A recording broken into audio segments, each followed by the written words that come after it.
Hello नमस्कार दोस्तों। आज हम लोग स्टार्ट करेंगे क्वेश्चन नंबर 101 से। तो कल ये क्वेश्चन डिस्कस हुआ था बट इसका आंसर नहीं हुआ था। तो एक्चुअली क्या है कि मैं ओनली यहाँ पे डिस्कशन कराता हूँ। क्या है कि क्वेश्चन का डिस्कशन होता है। कभी क्या होता है कि कैसे अप्रोच करना है क्वेश्चन को आंसर करते समय, क्या रीजनिंग होनी चाहिए, क्या तर्क होना चाहिए आपको क्वेश्चन सेलेक्ट करते समय अगर नहीं आ रहा है आपको तो। तीसरी बात, मैं यहाँ पे क्वेश्चन आंसर वैसे नहीं करवाता हूँ कि मेरे को पहले से आता है, वैसे नहीं। मैं अपने रीजनिंग के साथ क्वेश्चन को सेलेक्ट करता हूँ कौन सा सही है गलत, फिर लास्ट में करेक्ट ऑप्शन फाइनलाइज होता है कि मैं गलत हूँ या सही हूँ। तो क्या है कि वन टाइप ऑफ ये क्वेश्चन आंसर सेशन क्या है कि मैं यहाँ पे सॉल्व करता हूँ और आप लोग भी अपना रीजनिंग के साथ option A B C D select कर सकते हैं कि आपका क्या होगा, आपका कौन सा answer A B C D कौन सा सही होगा। फिर लास्ट में मैं आंसर दिखाऊंगा, लास्ट में दिखाता हूँ हर एक क्वेश्चन के बाद। तो मैं थोड़ा थोड़ा जो मेरे को पता है वो एक्सप्लेन भी करता हूँ इसके साथ। तो ये आरआरबी जेई का क्वेश्चन है और आप एसएससी जेई के लिए भी इसको फॉलो कर सकते हैं। कोई भी एग्जाम सिविल इंजीनियरिंग से रिलेटेड है तो डेफिनेटली ये सब क्वेश्चन आता ही है 1 मार्क्स में। तो 101 क्वेश्चन क्या है, which of the following grades of leads is the hardest. देखिए ये भाई एकदम क्या है कि आपको ये रटने वाला क्वेश्चन है। तो H4 अगर हार्डेस्ट हो, ये कुछ मैं प्रिडिक्ट नहीं कर सकता हूँ। तो इसका आंसर क्या है, इसका आंसर तो बी होगा भाई साहब। तो 6H जो है ये हार्डेस्ट सबसे होता है। अब ये तो मटेरियल का क्वेश्चन है। ठीक है आगे बढ़ते हैं। 102 question, in which year was wild life protection act implemented in India.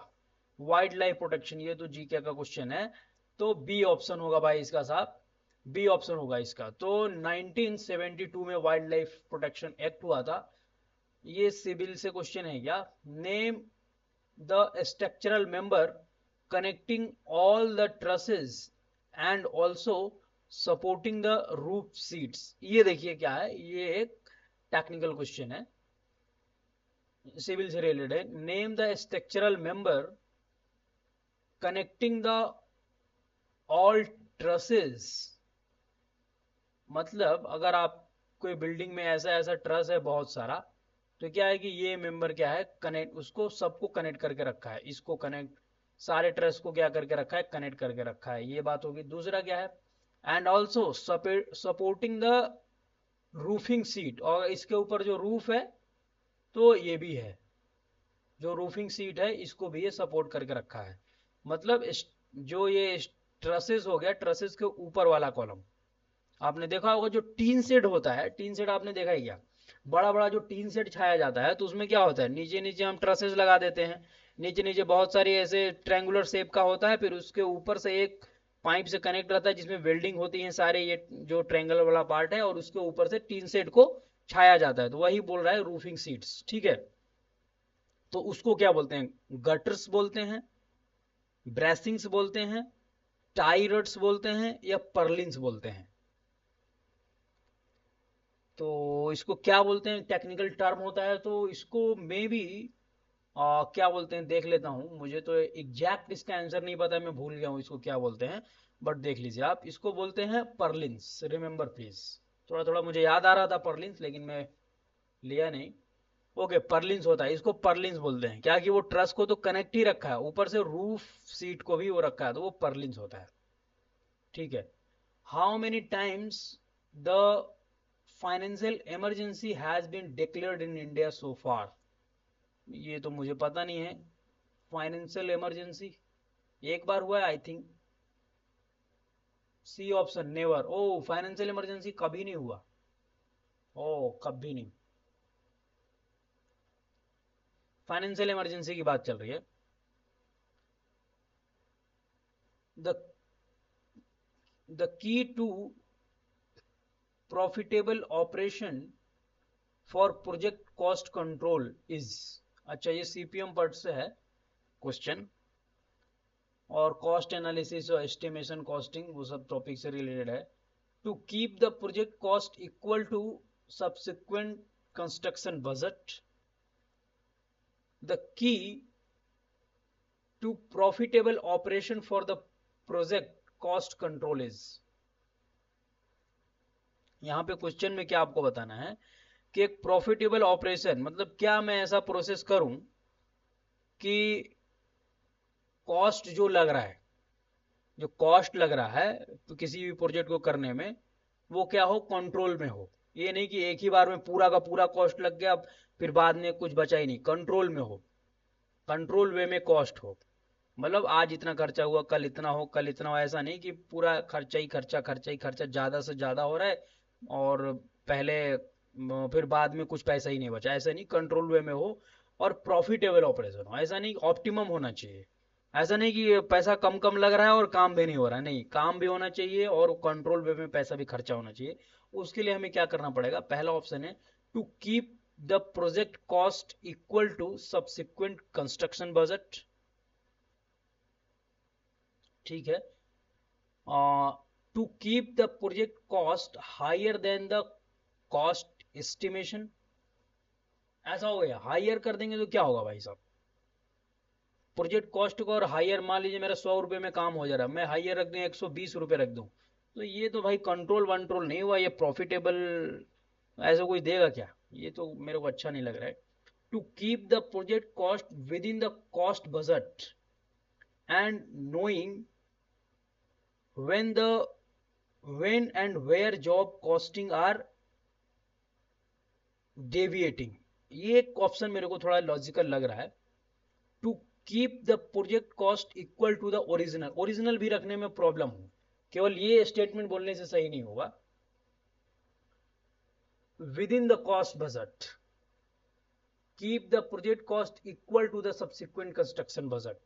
बताइए भाई साहब, ये बोल रहा है कि आपने मान लीजिए कोई एस्टिमेशन कर दिया, उससे ज्यादा रखेंगे, कम रखेंगे, इक्वल रखेंगे या उसके बराबर रखेंगे।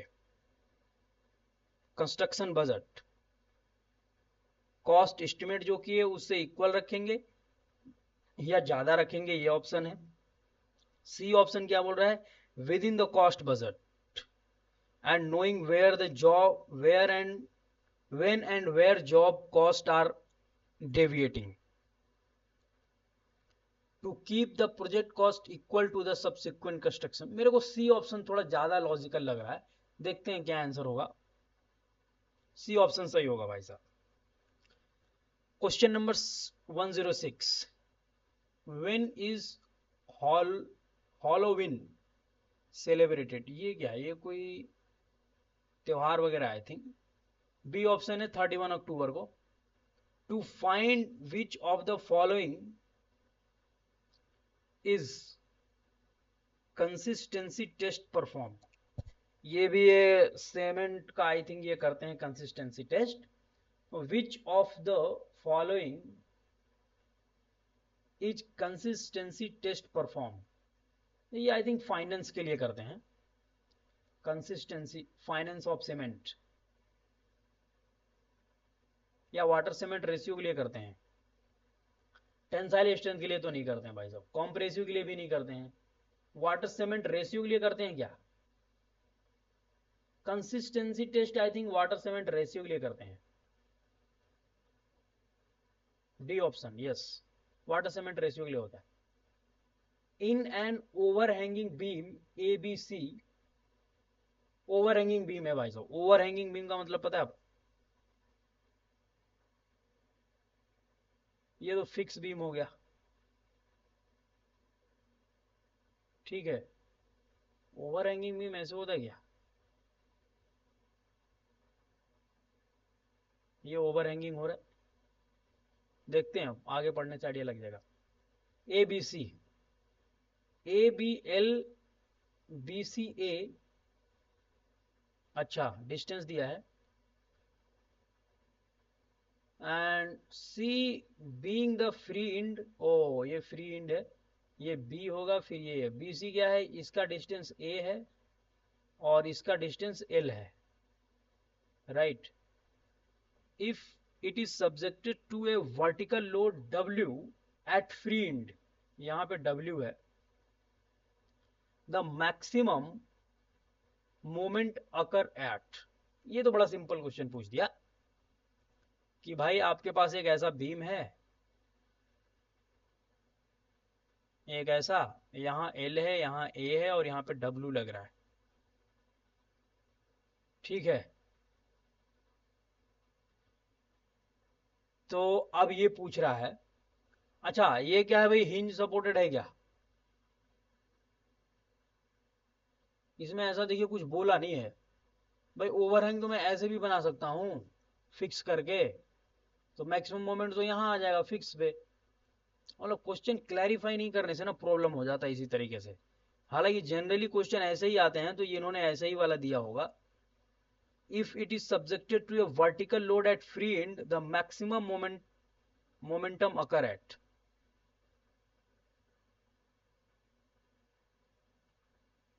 तो मोमेंट अगर आप बनाना चाहेंगे तो यहाँ यहाँ आते आते क्या होगा, यहाँ ए पर आते आते हो जाएगा डब्ल्यू ए, बट ये हिंज है, हिंज पे तो मोमेंट जीरो होगा, क्योंकि ये तो घूम जाएगा ना यहाँ से।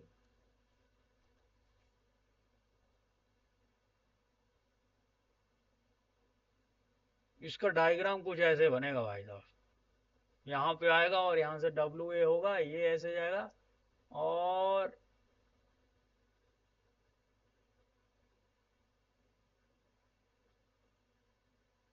ये आई थिंक यहाँ पर तो फ्री इंड है ना, फ्री इंड पे तो मोमेंट जीरो रहेगा, कुछ ऐसे बनेगा, कुछ ऐसे मोमेंट डायग्राम।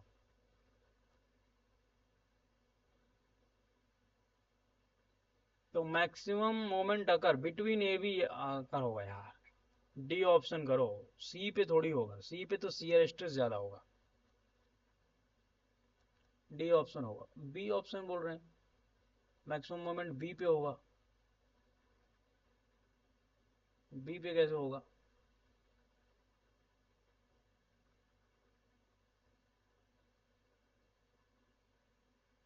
ये हिंज सपोर्ट है कि नहीं?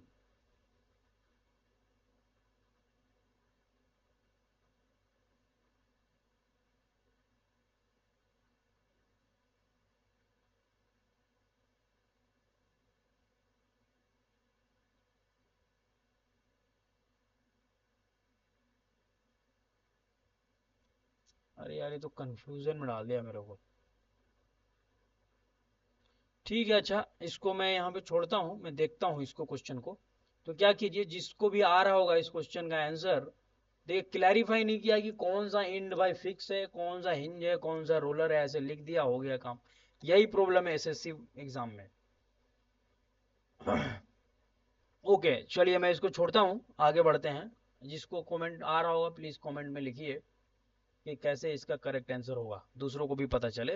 अदरवाइज मैं तो इसको सॉल्व करूंगा। The process of water being lost from the leaf of the plant from the pores is known as। Lift में जो पोर और होता है, लीफ में पत्ते में, तो उसके पोर से भाई जा रहा है, तो इसको क्या बोलते हैं?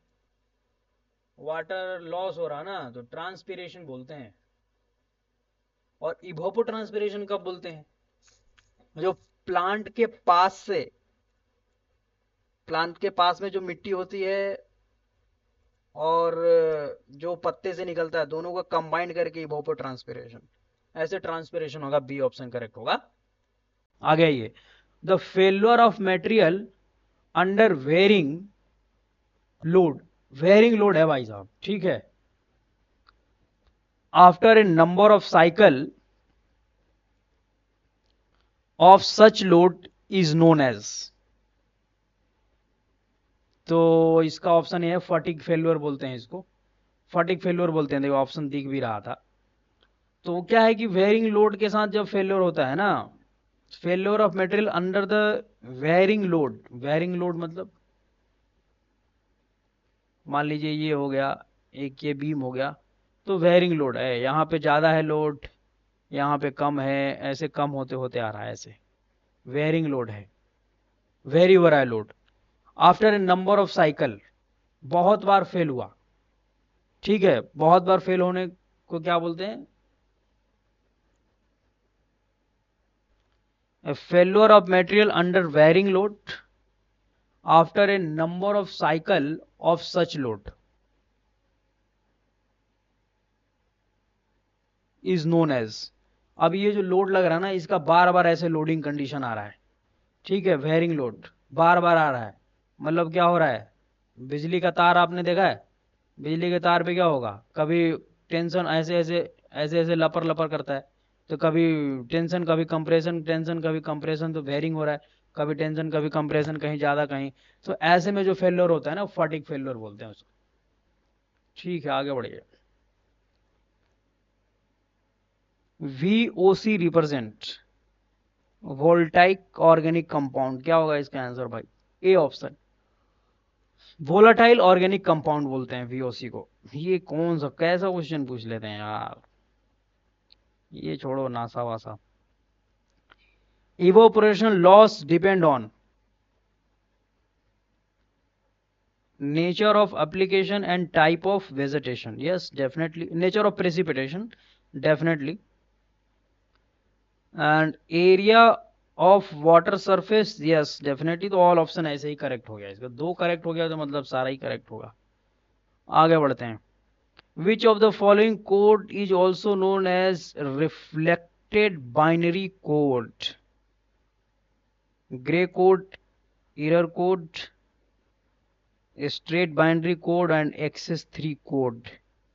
बी ऑप्शन ग्रे कोड होता है, reflected binary code, gray code. The length of sedimentation tank should be at least 4 times of the breadth of tank। भाई एक टैंक मैंने बना दिया, ठीक, इसका लेंथ मान लीजिए क्या है, टैंक ऐसे है, ये है टैंक, तो लेंथ इसका क्या है, लेंथ L, विड्थ कितना है, ठीक है, विड्थ कितना है इसका W, तो at least length is how much, x यहाँ पे वैल्यू बताना है, और विड्थ कितने टाइम्स, और जनरली 3 टाइम्स रखते हैं यार। सी ऑप्शन देखो क्या हुआ, ए ऑप्शन जनरली 4 टाइम्स भाई, एटलीस्ट कम से कम 4 टाइम होना चाहिए, 4 टाइम से ऊपर होगा चलेगा। लेंथ ऑफ सेडिमेंटेशन टैंक, इसमें okay okay, got it got it. देखो भाई ज्यादा क्यों रखते हैं, क्योंकि क्या होता है जब सेडिमेंटेशन की बात आती है ना, तो सेडिमेंटेशन में क्या होता है कि सेडिमेंट होने के लिए आपको पानी को ज्यादा से ज्यादा ट्रेवल करवाना है।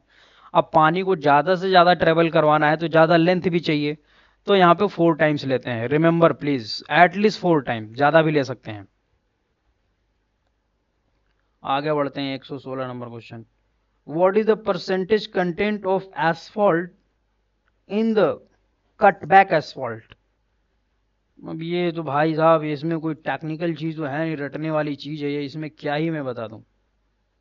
कट बैक एसफॉल्ट, तो याद कर लो इसको, रट लो भाई, डी ऑप्शन होगा, 85%, 85% होता है कटबैक एसफॉल्ट में।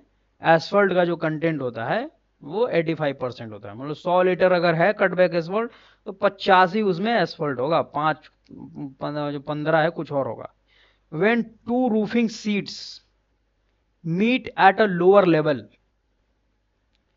एक रूफ इधर से मिल रहा है, एक रूफ इधर से मिल रहा है, अरे घर में जो बनता है ये ऐसे घर हो गया, ऐसे मान लीजिए घर है आपका, ठीक है, ये घर हो गया, थोड़ा सा ऊपर कर लेता हूँ, ये घर हो गया आपका, तो ये बीचों बीच का ये है, तो एक इधर से रूफ आया, एक इधर से रूफ आया, ठीक है, स्लोपिंग वाली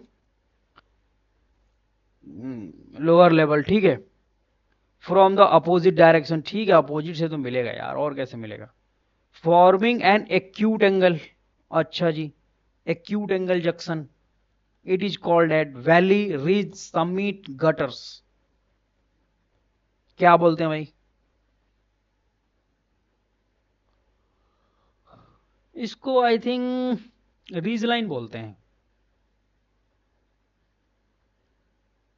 वैली बोलते हैं, ओ वैली जैसा दिख रहा है इसलिए वैली बोलते हैं, याद रखिएगा भाई कि ये क्या है, वैली जैसा बन ही रहा है, ठीक है, खाई जैसा, तो इसलिए वैली बोलते हैं हम। देखिए इसी में रीज लाइन किसको बोलते हैं?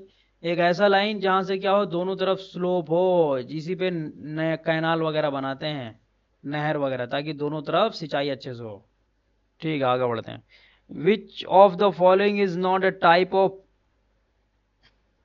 Page margin? विच, अच्छा, टॉप, राइट, लेफ्ट, सेंटर होता है क्या?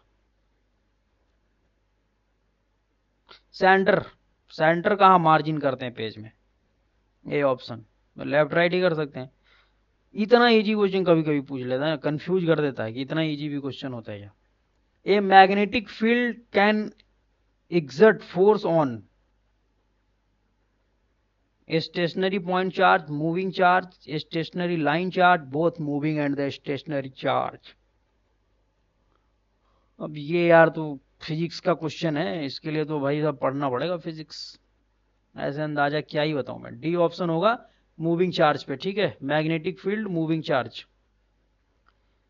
Magnetic field can exert force on the moving charge, not the that is the stationary।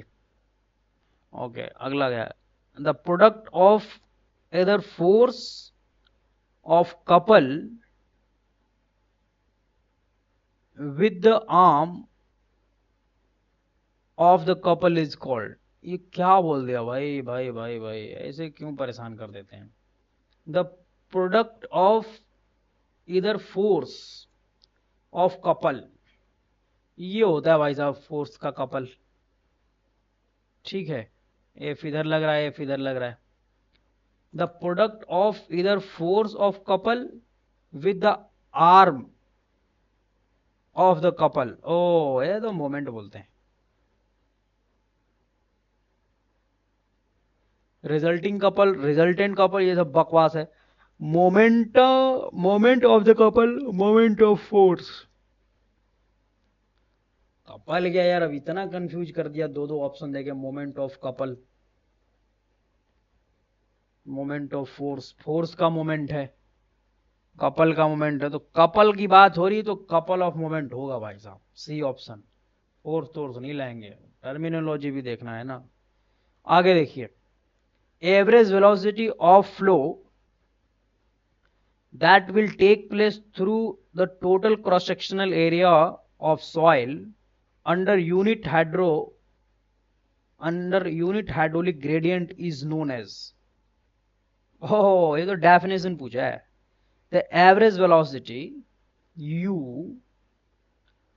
of the flow take place through a total cross sectional area, okay, us, और velocity through void लिख दो, okay, soil under unit hydraulic gradient. Hydraulic gradient क्या होता है? Hydraulic gradient होता है कितना भाई हेड आपका लॉस हुआ, कितना लेंथ चलने के बाद, ये होता है हाइड्रोलिक ग्रेडियंट। यूनिट है ये। ठीक है, v इक्वल टू, ये कुछ सुरा सुरा मेरे को डार्सिस लग रहा है भाई साहब, डार्सिस से रिलेटेड। क्योंकि ये ना, आपने अगर जरा सा भी पढ़ा होगा तो ये डार्सिस का कुछ लग रहा है। D option. C, coefficient of permeability. the average velocity of the flow that will take place through the total cross sectional area of soil under unit hydraulic gradient। ओ हो, एक फॉर्मूला होता है कुछ रिलेट करके, आई से रिलेट होता है, और कोफिशिएंट ऑफ परमिएबिलिटी और वी से कुछ रिलेशन होता है। आई यूनिट है तो ये इसके इक्वल हो जाएगा, मेरे को याद नहीं आ रहा है। ओहो, I think v is equal to K I. ये होता है क्या? क्योंकि k का भी यूनिट सेम होता है, मीटर पर सेकेंड। तो ये होता है रिलेशन। अगर ये I1 है तो v इज इक्वल टू के, तो कोफिशिएंट ऑफ परमिबिलिटी। देखिए छोटी सी मिस्टेक ना बहुत बड़ी भारी पड़ती है भाई साहब। मैं भूल गया हूँ चीजों को, बट रिमेम्बर प्लीज, ऐसे गलती मत कीजिएगा। अगला क्वेश्चन क्या है?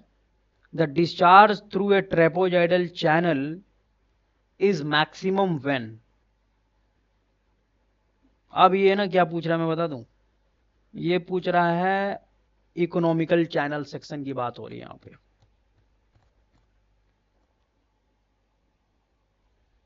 तो यहां पे क्या रिलेशन होता है,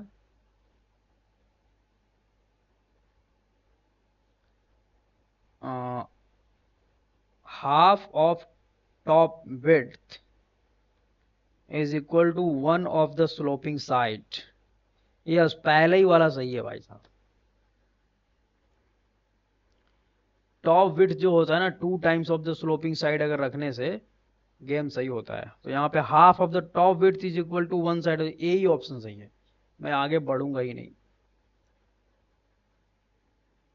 ज्यादा दिमाग नहीं लगाता मैं।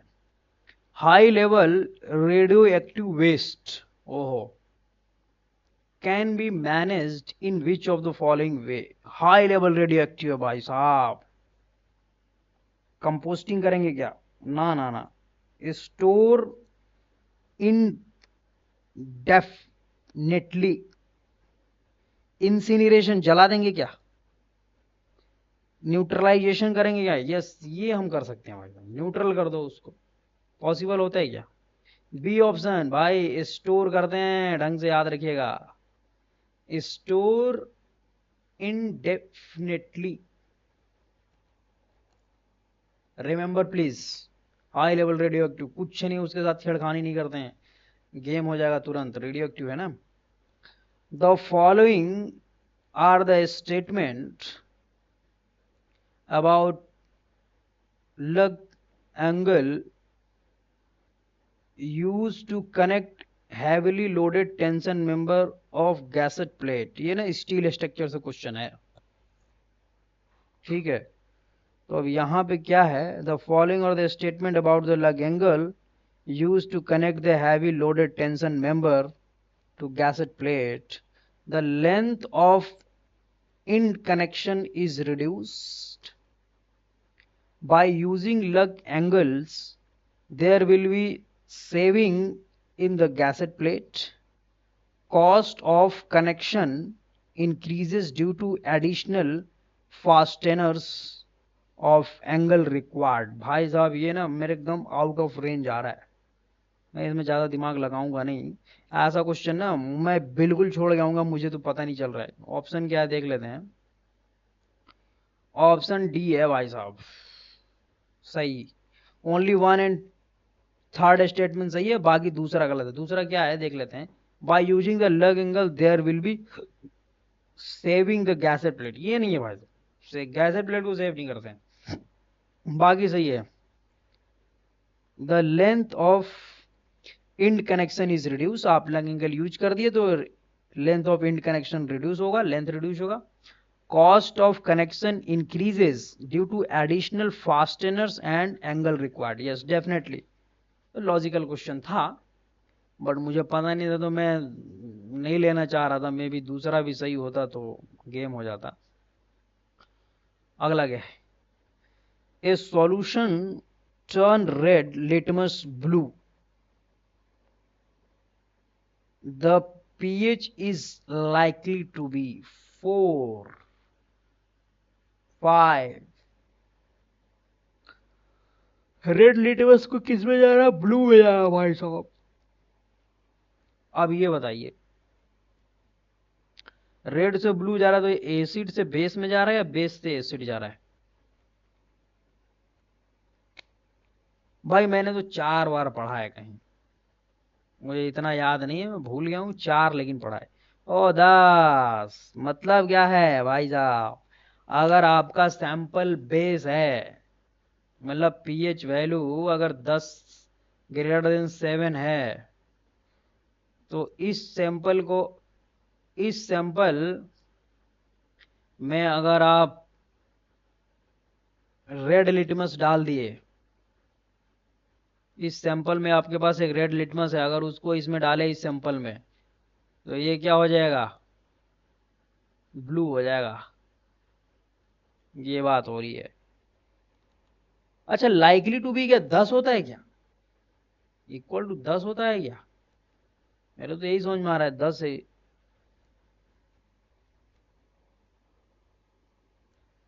विच of the following is not एजम, देखिए भाई इसी तरीके से आंसर क्वेश्चन गलत होता है तो ऐसा आप अटेम्प्ट मत लीजिएगा, नहीं पता होगा तो।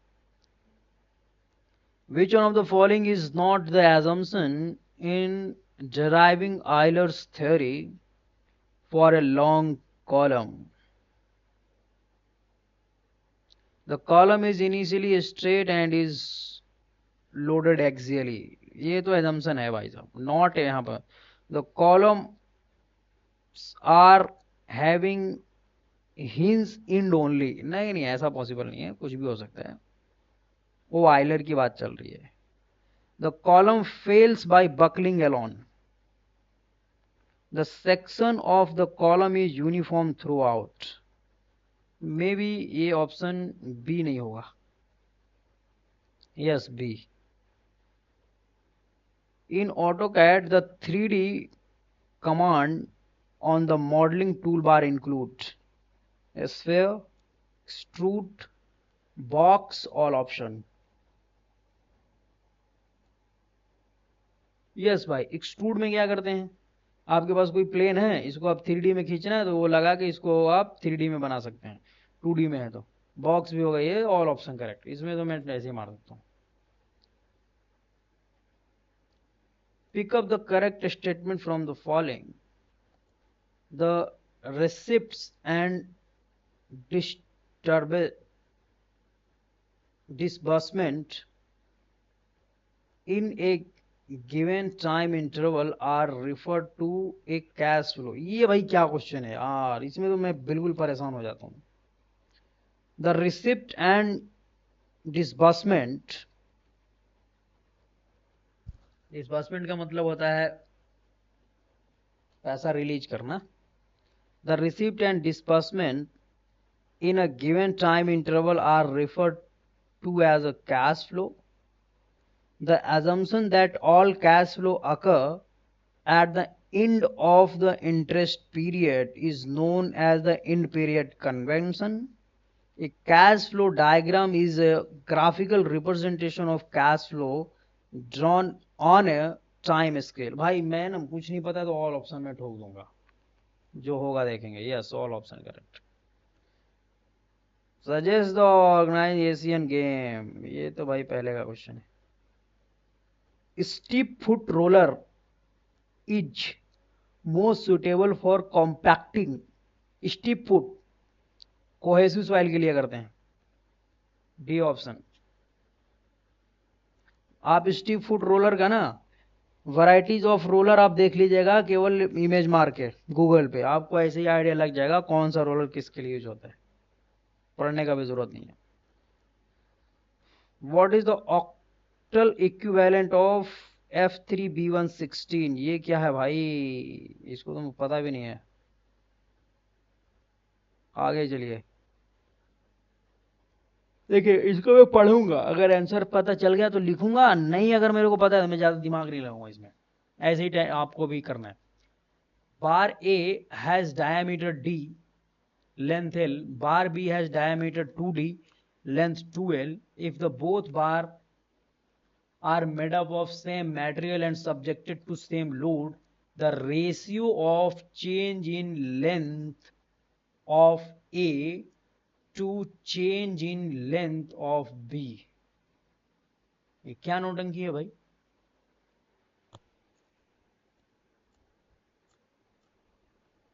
bar A has a diameter d, okay, bar B has a diameter 2d and length 2l। if the both bar made up the same material and subjected to same load, the ratio of change in length and of A। अब देखिए यहाँ पे नौटंकी बोल दिए change in length, अरे भाई साहब ये तो बोलो कि bars are subjected to deflection, तब तो आदमी समझेगा ना कि डिफ्लेक्शन हुआ तो उसके वजह से चेंज क्या हो गया, तो लेंथ में कितना चेंज आएगा। भाई बिल्कुल परेशान करके रख देते हैं ये लोग, ऐसे थोड़ी होगा। तो क्या होता है डिफ्लेक्शन का, W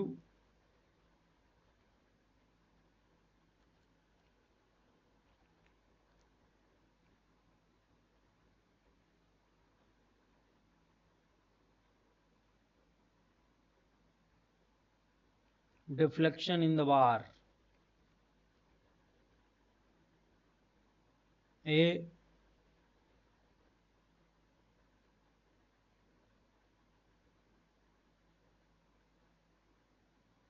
एल, कुछ फॉर्मूला होता है यार, मैं भूल रहा हूँ, बहुत इजी फॉर्मूला होता है।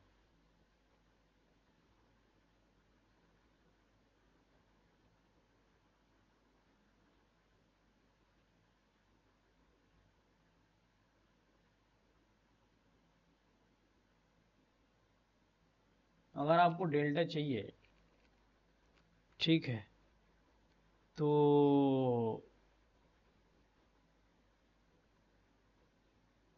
फोर्स कितना लगा, एरिया, ये न्यूटन हो गया, डिवाइड बाई न्यूटन से डिवाइड करना पड़ेगा,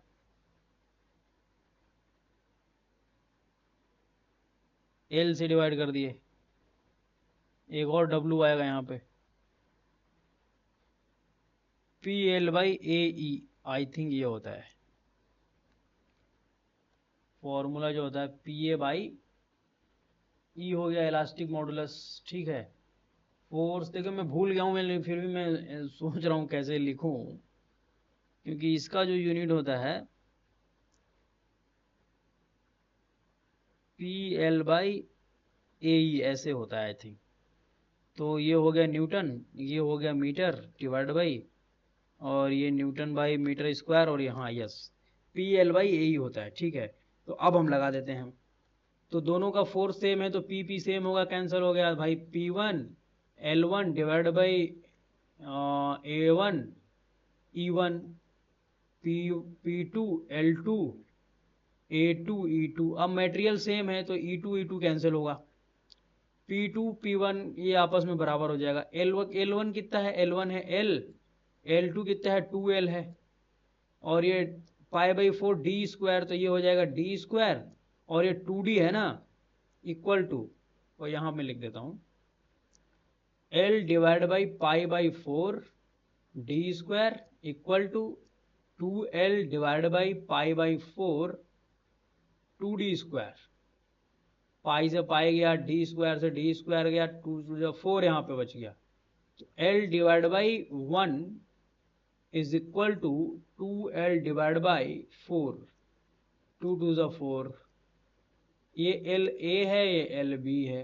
question the ratio of length है 0.5 है, कहीं बी ऑप्शन होगा भाई साहब, डी ऑप्शन दो बता रहे, कुछ गलत कर दिया क्या मैंने, फॉर्मूला तो यही लगेगा, याद रखिएगा, देख लेता हूँ फिर से करके, तो फोर्स सेम होगा,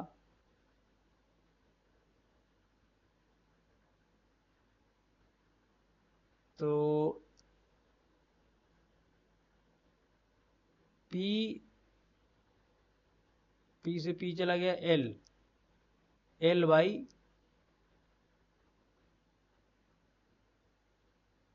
L by pi by four D square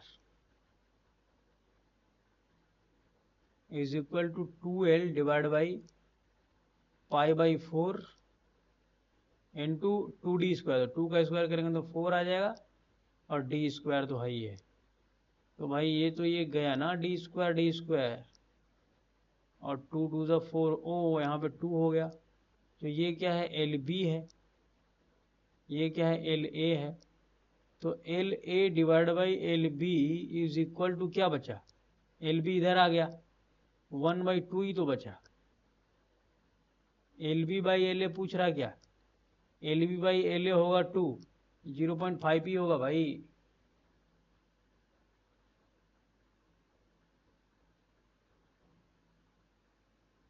भाई मेरे साथ 0.2 आ रहा, कुछ गलत वलत भी आंसर कभी कभी होता है क्या इनका, या मैं ही गलत सोच रहा हूँ, बट फॉर्मूला तो यही होता है, इतना पता है मुझे।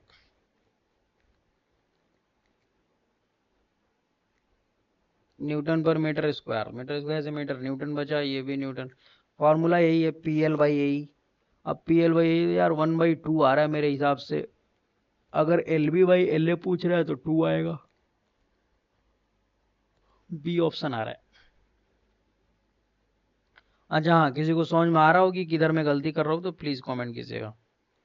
What type of device are computer, speaker और हेडफोन्स? ये तो भाई क्या आउटपुट डिवाइस है, ये क्या नोटंकी है? कंप्यूटर, स्पीकर और हेडफोन, ओ बोलने का भाई, ये क्या नोटंकी हो गया? Which of the device, what are the device of the computer speaker, जिससे आवाज सुनाई देता है, और headphone output device. A dynamic viscosity of oil used as a lubricant between the shaft and sleeve of 6 poise. The shaft diameter is 0.4 meter and rotate at 190 rpm. Calculate the power lost in the bearing for a sleeve length of 90 mm and the thickness of oil is 1.5 mm. ये थोड़ा calculative question है, 1 marks के लिए मैं इसमें ज्यादा दिमाग नहीं लगाऊंगा, फालतू का टेंशन नहीं लेता मैं। विच of the following is a type of bolt? High strength friction grip bolt, turn bolt. मैं अगला वो वाला क्वेश्चन सॉल्व करवाऊंगा बाद में, अभी नहीं। टर्न बोल्ट डिस्कस होगा बाद में ही वो। ब्लैक बोल्ट और all of the option is a type of bolt. All option होते हैं भाई, सारे टाइप के बोल्ट होते हैं। अगला क्या है? Fix beam is also known as. ये क्या नोटंकी है भाई, ऐसे क्यों पूछ देते हैं भाई? इनको क्या लेना देना है इससे? क्या दूसरे नाम से जानते हैं? क्या उखड़ जाएगा इस दूसरे नाम जानने से? फालतू का क्वेश्चन दे दिया।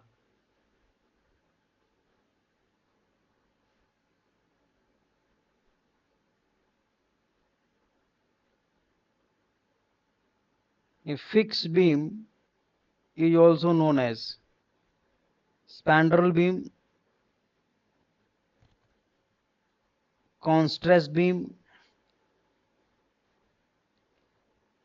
इंकास्टर बीम, कंस्ट्रिक्टेड बीम। ये भाई क्या नौटंकी है यार, ऐसे क्वेश्चन क्यों पूछते हैं ये? फिक्स बीम को हम किस नाम से जानते हैं? दूसरा नाम जान के ही हम क्या कर लेंगे? अरे एक नाम ही काफी है, क्या मैं मारूं यार?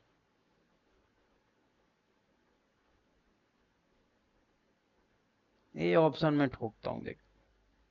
सी भाई, इनकास्टर बीम बोलते हैं, याद रखिएगा। साला फालतू का क्वेश्चन पूछते हैं ना, गुस्सा लग जाता है। 137, smog is a combination of smoke and fog. ये तो बेसिक क्वेश्चन है, B option. The distance of vena contract, ओहो, the distance of vena contract from the orifice is approximately, ये इंस्ट्रूमेंट से रिलेटेड है। Discharge measuring instrument known as orifice. तो vena contract कितना होता है? 2/3 होता है आई थिंक ये। D option, 1/2 diameter of the orifice, याद रखिएगा भाई। ACC block, the light weight property is achieved by accelerator curing, autoclave curing, acceleration by use sunlight weight coarse aggregate.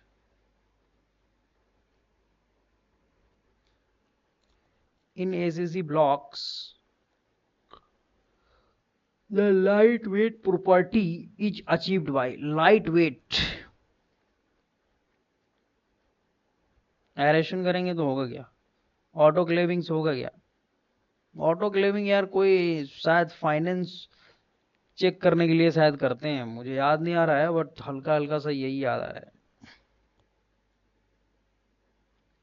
C option भाई, एरेशन करते हैं। Which year the Central Rural Sanitation Program start? C option 1986. Rocket work on the principle of conservation of momentum. A option. GPS reverse are usually momentum कैसे बता दूं क्या? Rocket में क्या होता है देखिए,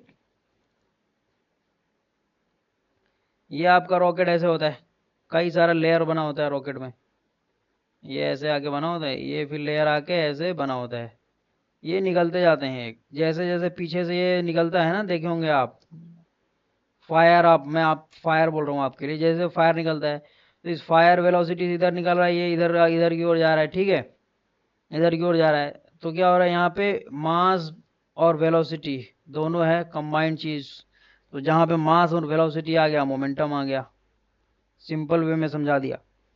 GPS receiver are usually equipped with quartz clock, ज्यादा नहीं सोचना है, डी ऑप्शन क्वार्ट्ज क्लॉक होता है, याद रखिएगा। The centre line method is specially adopted for estimating, ये मैं पढ़ा हूं। Centre line method is polygon building only, circular hexagonal and other geometric shapes, circular building only और हेक्सागोनल बिल्डिंग ओनली। ये ना जेएसएससी जेई में भी दबा के क्वेश्चन पूछते हैं ये वाला, सेंट्रल मेथड और एक और 2-3 मेथड होता है, ये आई थिंक हेक्सागोनल के लिए करते हैं। D option circular hexagonal and other, सबके लिए other geometric shape. 144, the load type of wall foundation consists of multiple step of brick or a stone layer of gradually increasing width is called, the old type wall foundation consisting of multiple step of bricks or a stone layer of gradually increasing width is called step footing, line footing, running footing, line और wall footing, wall footing I think बोलते हैं, A option wall footing ही बोलते हैं उसको।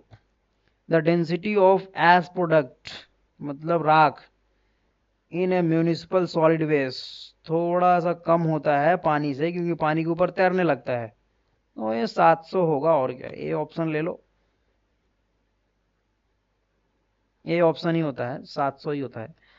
The common name for all doors, the common name for all doors, window and such unit is called furniture। भाई क्या नोटंकी कर दिया, ये B option.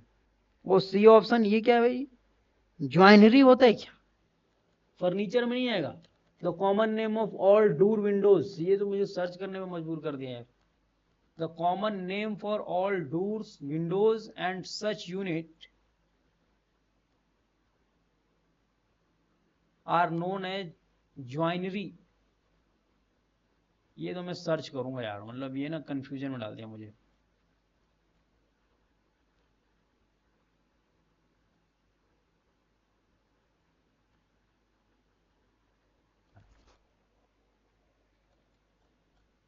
Part of would working, yes भाई साहब होता है यही, देखा छोटा से छोटा गलती हो गया।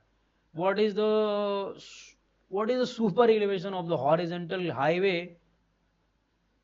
Curve of radius 500 metre and the speed 100 kilometre in the mix traffic condition? नहीं पता हो ना तो आप 7 मार के आ जाइयो, मैं सच बता रहा हूं, 7 मार के आ जाओ। ए ऑप्शन 0%, जीरो क्यों आ रहा भाई? What is the super elevation of the horizontal highway curve of radius 500 meter and the speed 100 kilometer per square, the Mach in mixed traffic condition? Horizontal highway curve क्या होगा? एक highway है जिसमें horizontal highway curve है, zero होता है क्या यार? ये तो कंफ्यूजन ही कंफ्यूजन है, क्यों जीरो रखते हैं? ये तो कंफ्यूजन कर दिया क्वेश्चन, जीरो रखेंगे क्या? सुपर एलिवेशन जीरो रखेंगे तो फिर सुपर एलिवेशन नाम क्यों दे रहा है? पागल समझ रखे क्या?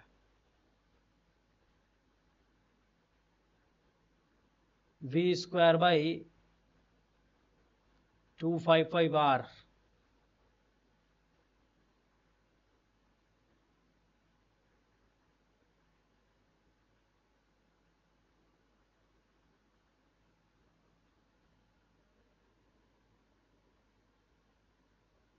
7% ले लेंगे ना, ये तो आंसर ही आ रहा है यार करेक्ट।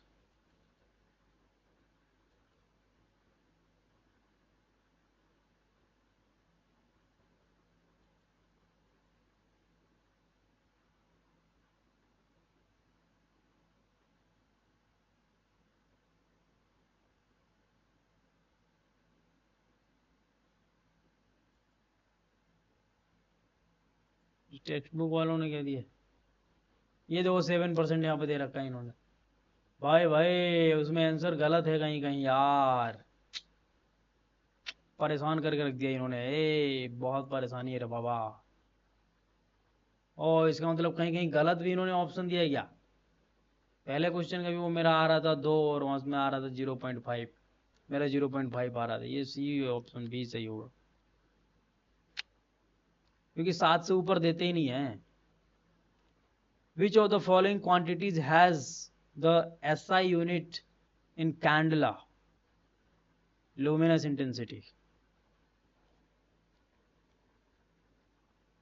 यही होता है लुमिनस इंटेंसिटी, ये तो फिजिक्स का क्वेश्चन है यार। Dimension text is generally placed above the ladder, center, dimension, extension, above the extension line। Dimension text, ये क्या होता है डायमेंशन टेक्स्ट, परेशान नहीं कर रहा ये। डायमेंशन टेक्स्ट क्या होता है यार।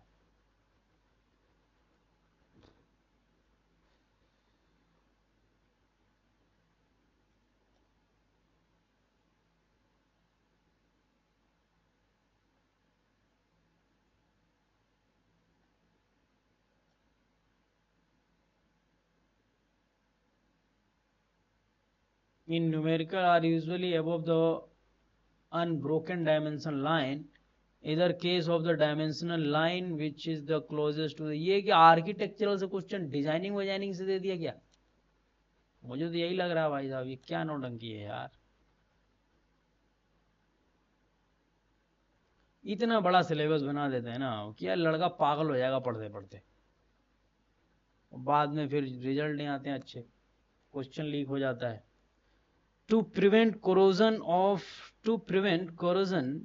steel reinforcement in RCC structure, the pH value of concrete should be natural, acidic, highly alkaline। pH value I think acidic रखते हैं यार, एसिडिक रखने से ना जंग वगैरह नहीं लगता आई थिंक। नेचुरल रखने से, एसिडिक थोड़ा सा, एसिडिक 6.5 लेते हैं आई थिंक, तो एसिडिक थोड़ा सा रखने से नहीं होता है। बी ऑप्शन हाईली अल्कलाइन, भाई भाई भाई ये गलत है क्या यार। मैं तो अभी क्वेश्चन लगाना भी छोड़ दूंगा इससे, टेक्स्ट बुक से डाउनलोड किया है क्वेश्चन को, कहीं गलत आ रहा है ऑप्शन, कहीं कुछ आ रहा है। हाँ बहुत सारा सही है क्वेश्चन, बट गलत भी तो आ रहा है ना भाई साहब। कंट्रोल भी।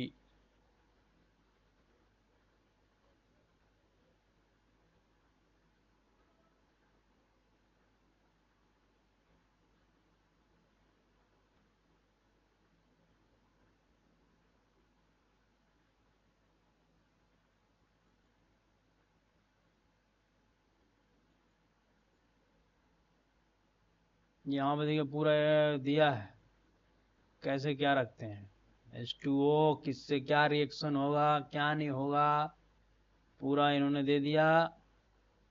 पूरा देखो फाइनल लाइन कहाँ लिखा है भाई, फाइनल लाइन दिखाओ मुझे, ये क्या नौटंकी इतना कर दिया, फाइनल लाइन है ही नहीं है लग रहा है।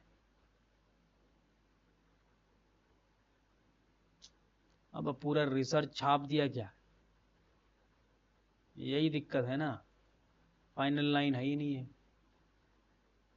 ओ यहाँ पे देखो दिया है, to prevent the corrosion of steel reinforcement in the reinforced cement concrete RCC, the pH value of the concrete should typically be maintained between 12 to 14। ओ हो कंक्रीट का भाई बात चल रहा है, मैं पानी का सोच रहा था। Okay, now I am getting. The pH value of the concrete should be alkaline 12 to 14। Okay, मैं पानी का सोच रहा था। Okay good. तो भाई आज हम 150 क्वेश्चन खत्म कर दिए, 3 दिन में शायद खत्म किया, 4 दिन में। Okay, thank you for today, will meet again the next class tomorrow. Thank you, bye bye.